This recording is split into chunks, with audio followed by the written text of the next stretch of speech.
gentlemen, the Joseph Schlitz Brewing Company of Milwaukee, Wisconsin, presents The Halls of Ivy, starring Mr. and Mrs. Ronald Coleman.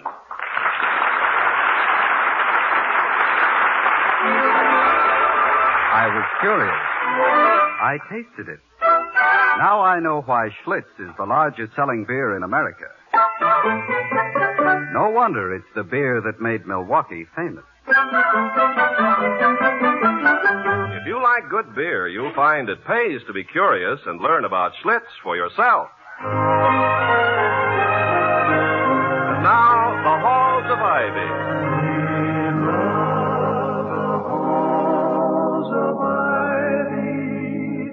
That surround us here today. Welcome again to Ivy. Ivy College, that is, in the town of Ivy, USA. It's that period of watchful waiting which happens every spring between Easter vacation and final exams. Dr. William Todhunter Hall, president of Ivy, spends his days now in careful consideration of possible results of year-end fatigue. His wife, the former Victoria Cromwell of the London stage, is listening now, as he says. And it's true every year, Vicky. From the moment they come back after the Easter holiday, anything can happen. And 9 out of 10 times does. It's the annual silly season. Well, I refuse to worry about it, Toddy. Your ability to handle the youthful mind always thrills me. If it were only the youthful mind. This epidemic of spring strikes almost everyone. Age confers no immunity. Even the faculty begins to organize ukulele clubs. And the Board of Governors are forming themselves into a scouting troop, which they're calling the Ivy Beavers and Bruisers. Whatever did they do? Who knows? Beef and bruise, I suppose. The youngest member is 58. Last weekend, they all slept under the stars at Schultz's Grove in Pup Tent. It rained on Saturday night. Cats and dogs. Were they communing with nature? Yes, but apparently nature didn't commune back. None of them has been able to get out of bed since. These disciples of Tarzan have learned, I imagine, that aping an ape man is not to be monkeyed with. I suppose they had to call off their Tuesday meeting. Yes, each one now is nursing his cold and dreaming up deviltry for me. Oh, I think you're just imagining things, Toddy. Don't forget it's getting close to the end of the year for you, too. You're tired. I hope you're right, but until the first day of exams is over, I won't be able to hear a telephone ring without... Without what? Without answering it, I guess, with great fear and trembling, and the sincere hope that it's the wrong number. Excuse me. Dr. Hall speaking. Mr. Wellman. Yes, I expect to be, but... No, I'll be here. All right. Goodbye. Spring is here. And busting out all over. He's livid. When isn't he? Very proper question. He probably means to prove that I personally turned on the rain Saturday night. Then bribed all the town doctors to prescribe arsenic in generous doses. Why didn't I think of that? Why does Mr. Wellman go to such lengths to carry on this great feud with you, Toddy? He doesn't really dislike us so much. Well, to be quite fair to our chairman of the board, Vicky, I don't think he could answer that question himself. Mr. Wellman is deeply and sincerely interested in this college and everything that happens here. Well, so are you. You're also qualified to do the things that need to be done and do them much better than anyone else. Well, thank you, my darling. But my business, however, is education. Mr. Wellman's is soup. On him, it looks good. I can close my eyes now and see him peering through the noodles. Well, as the saying goes, let him wear them in good health. At any rate, in or out of soup, he is devoting his fortune and the rest of his life to Ivy. And for that, if nothing else, he has my qualified admiration. Wellman is an absolute devil, and you know it. He's out for your hide. And mine, too, for that matter. Well, Vicky, he can have mine. It's a rather tired, very battered old hide. Scarred by the marks of whip and spur, but yours, that is another matter. And if there is ever any move made in the direction of your lovely epidermis... Well, Mr. Wellman will discover why they used to call me Wildcat Hall. The tiger of the tap room. Oh. Well, personally... Yeah, well, that's probably Soup Face now. Now, Victoria. Mrs. Hall. Yes, Alice. There's a salty-looking character here. A nasty old job. Looks like a top sergeant just busted to corporal. Did he give you his name? Well, not till I made him sound off. He just wants to talk to the top brass. Name's Wellman. He ought to be pensioned by now. Well, ask him to come in, Alice. Okay, but you're wasting your time, Colonel. I do wish he'd stop calling me Colonel. Makes me feel like going out and munching some blue grass. Mr. Wellman. Dr. Hall? How do you do, Mr. Wellman? I'm not doing well at all, Mrs. Hall. Oh, well, I'm sorry. Furthermore, as it is entirely due to your most recent interference in college affairs, I shall come straight to the point. Just a moment. Not that straight, Mr. Wellman, if you please. This lady is my wife. You will remember that. I do, Dr. Hall. It is not my desire to be disrespectful, but I am a man of few words. I do not propose to shilly-shally. Well, would you mind telling me what I've done? It has come to my attention, Mrs. Hall, that you are using your influence to persuade certain students to take up a career such as yours has been. Me?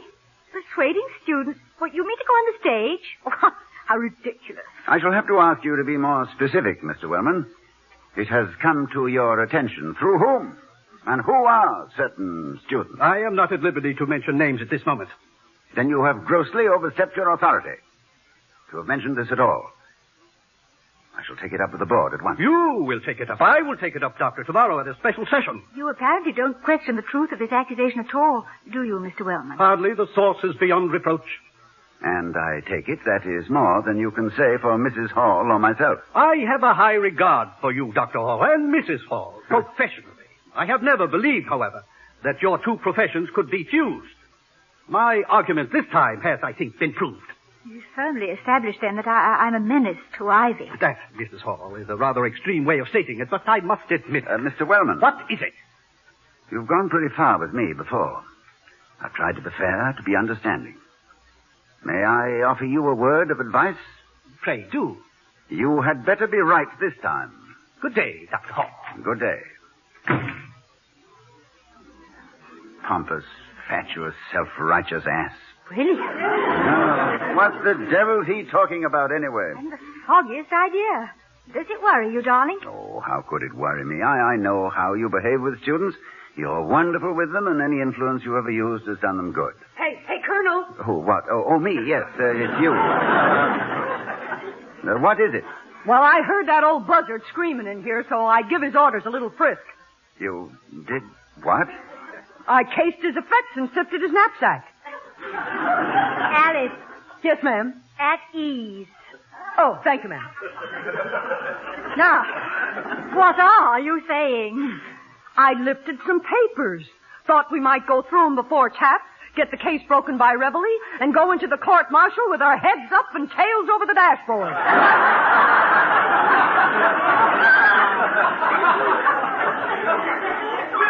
Stole some papers? Ma'am, in the armed forces, we call it liberating. But, Alice, this is criminal. My orders came straight from the upper echelon. Brass hat called Merriweather phoned while you were busy.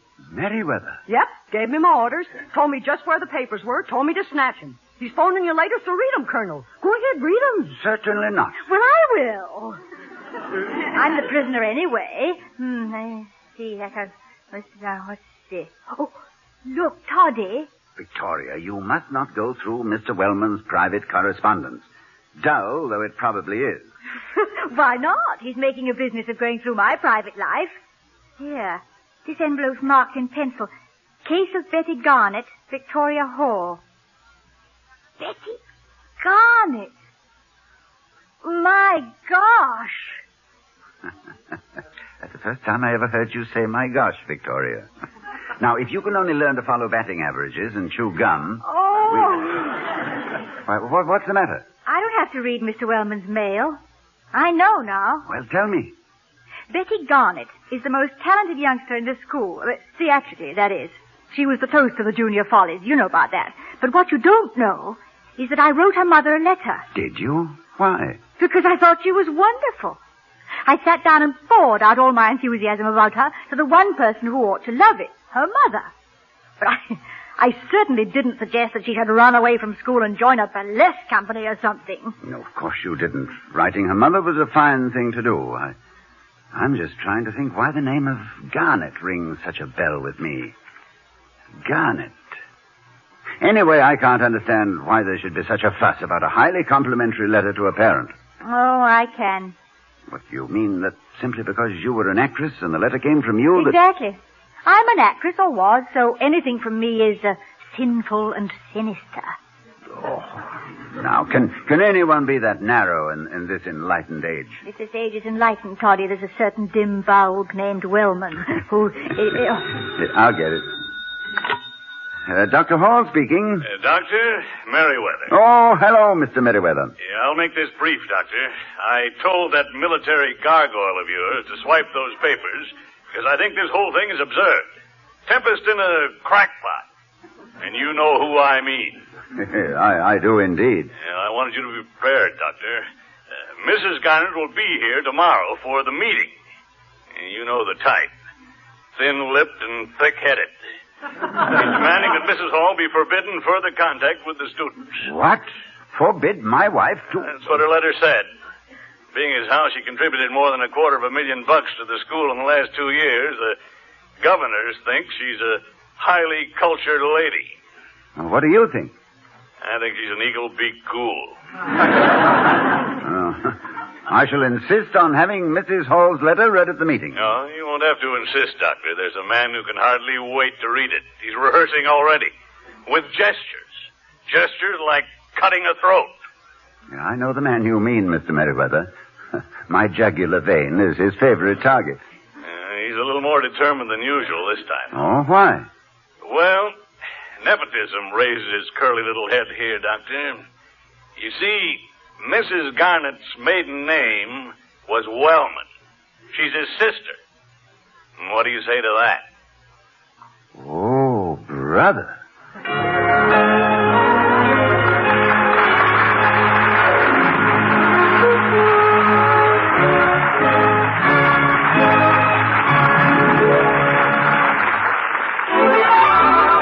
I was curious. I tasted it. Now I know why Schlitz is the largest selling beer in America. No wonder it's the beer that made Milwaukee famous. We'll return to the Halls of Ivy starring Mr. and Mrs. Ronald Colvin in just a moment. But first, let's hear one man's story of how 3 old friends got together and made up for lost time. Roger Sloan and I used to work with the same outfit. As salesmen, we split the Illinois territory between us, and as beer drinkers, we shared a taste for Schlitz. That was 10 years ago, and a lot can happen in 10 years. Raj got transferred, I got married, and one way or another, we kind of lost track. And then, bingo, out of a clear sky, the phone rang. And sure enough, it was old Raj telling me he was in town for a couple of hours, and could I meet him after work? You bet I could. I cleared up a few odds and ends on the desk and checked the clock, grabbed my hat, and took off. As I walked into the bar, I spotted him sitting near the door. He hadn't changed much. Well, a little chunkier maybe, but aren't we all? He had a bottle of Schlitz beer in front of him, and it seemed like old times. The same guy, the same brand of beer. I thought about how long it had been since I'd tasted Schlitz, and wondered if it was still as good as ever. Just then, Raj looked up and recognized me. And after we got through pounding each other on the back, he ordered a bottle of Schlitz for me. I had myself one of those long, deep swallows, and believe me, it was almost as good to taste Schlitz beer again as it was to see my old buddy once more. They tell me Schlitz is the largest selling beer in America. Well, it's no surprise to me. I said it in the old days, and I say it now. No wonder Schlitz is the beer that made Milwaukee famous.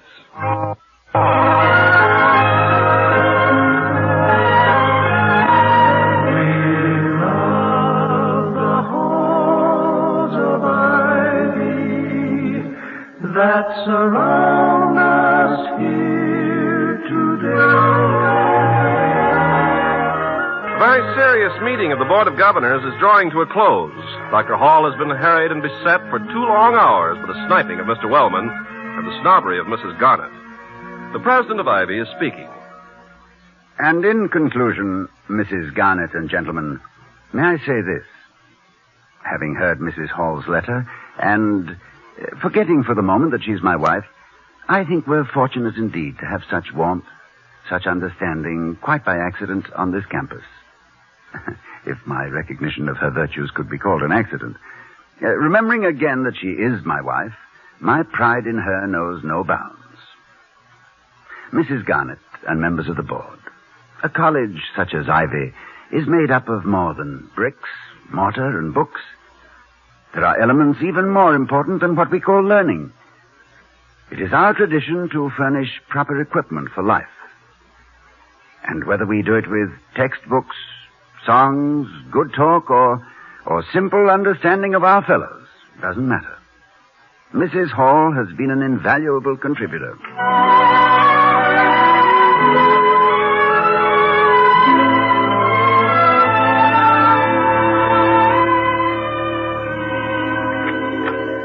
Victoria! Oh, Toddy. Was it awful for you? It was magnificent for me. Thank you, my darling, for giving me the opportunity to say out loud so many things that, had they stayed inside me any longer, would have turned into cute little ulcers. What's going to happen?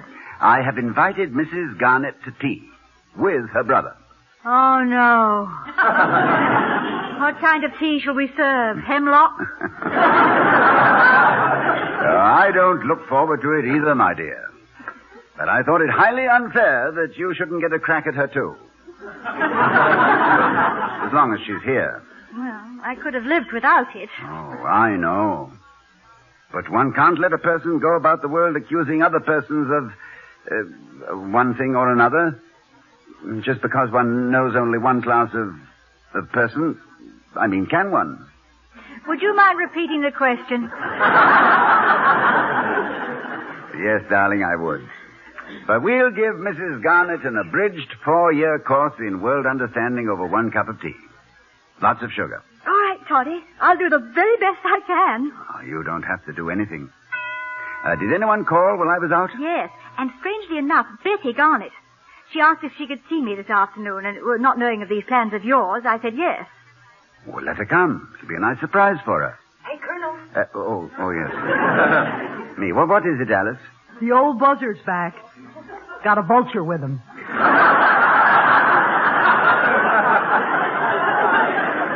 Alice, you simply must control your powers of description. I cannot permit you to talk like this. Oh, sorry, sir. Mrs. Garnet and Mr. Wellman to see you, sir. That's better. Less accurate, perhaps, but more courteous. Ask them to come in, will you? Yes, sir. As you were. She drives you crazy, darling. No, she only frightens me. I rather suspect that the whole household has taken on a new color since her arrival. A sort of a lurid khaki. You know, she makes me feel... Ah, Mrs. Garnet. Mr. Wellman. Dr. Hall? Victoria, may I present Mrs. Garnet? How do you do? My wife. How do you do? Good evening, Mr. Wellman. How do you do, Mrs. Hall? Mrs. Hall? Won't you sit down, please? Well, tea will be in just a moment. I'd better warn you, Mrs. Garnet. Tea may be served 4 abreast or company front. Our cook is ex-army, ex-WAC. But she's the best I could find at the moment. Really? I presume you do have trouble in keeping your servants. Well, no, Mrs. Garnet, that isn't the difficulty. I'm afraid the home of a college president is different from those you'll find around Boston's Back Bay. Yes, that's true. We really do have to be prepared for some quite remarkable eating emergencies. Like, say, 20 hungry students at 6 o'clock on any Sunday night. What is the emergency about that? The emergency of each one of them having run out of what is known as his allowance. I have always found it charming in my own home to serve al fresco. Well, I'm sure you have, but sometimes it gets a little too al fresco, and I find myself cooking for an unexpected dozen or more. Do you cook? You bet I do. I make the most wonderful risotto with mussels. Ezio Pinza gave me his own recipe. Let me say, Mrs. Garnet, that for me, cook's night out is one enchanted evening. Risotto with mussels? But when could you possibly have learned to cook, Mrs. Hall? What with your years in the theater? Well, we have to eat, Mrs. Garnet. Yes, even in the theater. There are producers who minimize the necessity, but it's there. It never occurred to me. Oh, not that you didn't eat, of course. But I've always thought of an actress as, well, late suppers, you know, a cold bottle and a hot bird, the Savoy grill, that sort of thing. Well, there's that, too, when you're a success. But it's usually a long time arriving. A hot plate in one's flat helps to bridge the gap. I remember seeing you in The Gap, Mrs. Hall. Lulu's Mad Moments, Golders Green, 1934. Well, that was the Gap, all right. It ran 3 days. And 6 months later, I got my next job. A smaller part, and I didn't like it much either. Why did you take it? I was an actress, Mrs. Garnet. That's my job. The profession I'd chosen. What happened? That play ran for 2 years. And at the end of the run, Vicky found herself London's newest star. How fascinating. How many years had you been working at it by this time? Well, that bit of information, Mrs. Garnet, will remain forever a secret. I should imagine. Anyway, from that time on, you were a star. No, I didn't hit the jackpot until one day at St. Andrews, when I sank a 40-foot putt. Scotch producer, I won the match and the starring part. Do you play golf, Mrs. Hall? Well, I wouldn't say that, but I have a full set of clubs, Mr. Wellman. And a handicap that makes me press like a tailor. Well, I must say, Mrs. Hall, I'm amazed. Cooking, golf? Really, I had no idea. Mrs. Garnet, may I ask you a very direct question? Of course, Doctor. Have you ever known an actress before? Good heavens, no. Well, I mean, I'm terribly sorry. Oh, don't apologize. I do understand so well. Is it, shocking to find out that an actress can be, well, something approaching normal? Well, frankly, Mrs. Hall, it is. And a shock that may be very good for me. Tell me a little more. I'm beginning to think I'm a pretty stupid woman. And I know about my brother. In that case, I have a feeling we could be very good friends. You know, Mrs. Hall... Call me Vicky. You know, Vicky?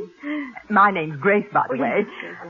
I'm going to tell you that I only hope the influence Elizabeth has had at home is half as good as she's had here. Grace! And you, Clarence, why don't you mind your own business? Now, Vicky, tell me. Mrs. Garnet, I feel... What about that risotto? This is not... I'd be delighted to give you the recipe. There are several ways of doing Victoria. it. Really? Darling, Go on, Vicky. Go on.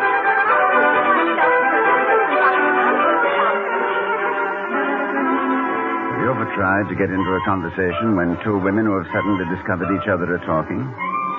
It's impossible. Do you know that for the first time since we had known each other, Mr. Wellman and I sat in complete silence, looking at each other in almost a friendly way. Tea came and went, and the long shadows began to deepen over the lawn in front of the house before we could get in another word.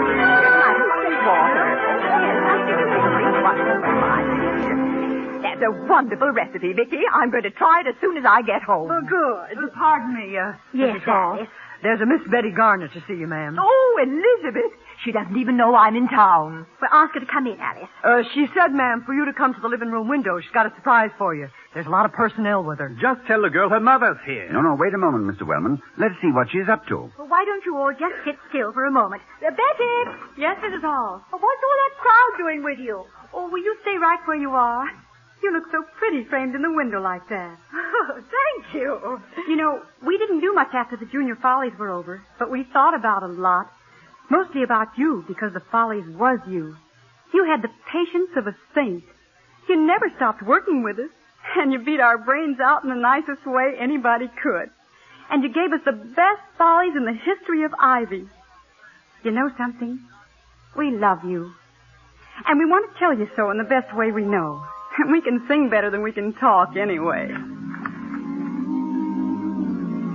It isn't tied with ribbons or wrapped in cellophane.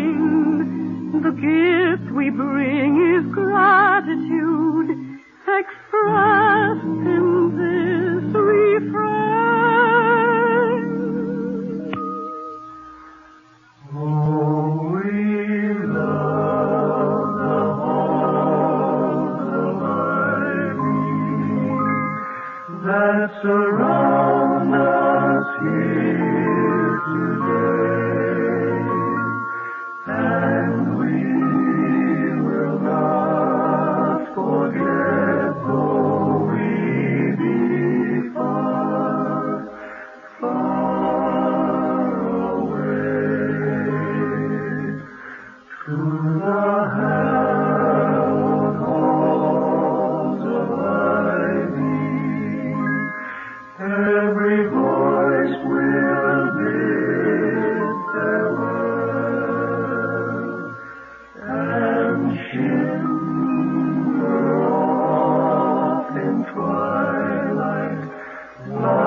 Betty. Thank you, boys. Thank you. Mr. Wellman, Yes, Dr. Hall. any questions?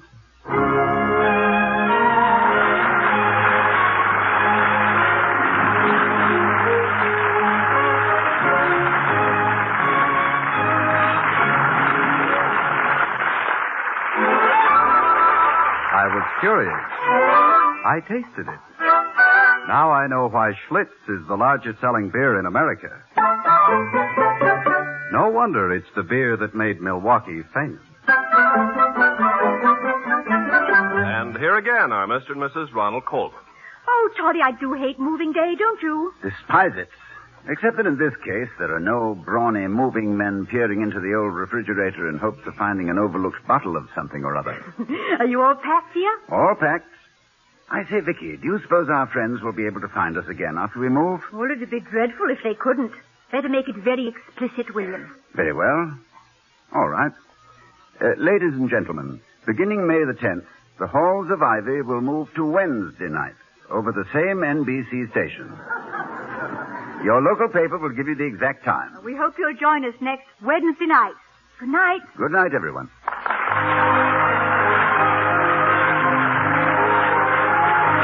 Be sure to see Ronald Colman's latest picture, Champagne for Caesar. Remember, beginning next week, The Halls of Ivy, starring Mr. and Mrs. Ronald Colman, will be heard on Wednesday. Tonight, Lucille Norman played Betty Garnet. The other players were Willard Waterman, Bea Benaderet, Herb Butterfield, and Lois Corbett. Tonight's script was written by Nat Wolfe and Don Quinn. The song was written by Henry Russell and Vic Knight. The Halls of Ivy was created by Don Quinn, directed by Nat Wolfe, and presented by the Joseph Schlitz Brewing Company of Milwaukee, Wisconsin. Ken Carpenter speaking. Next, stay tuned for We the People over most of these NBC stations.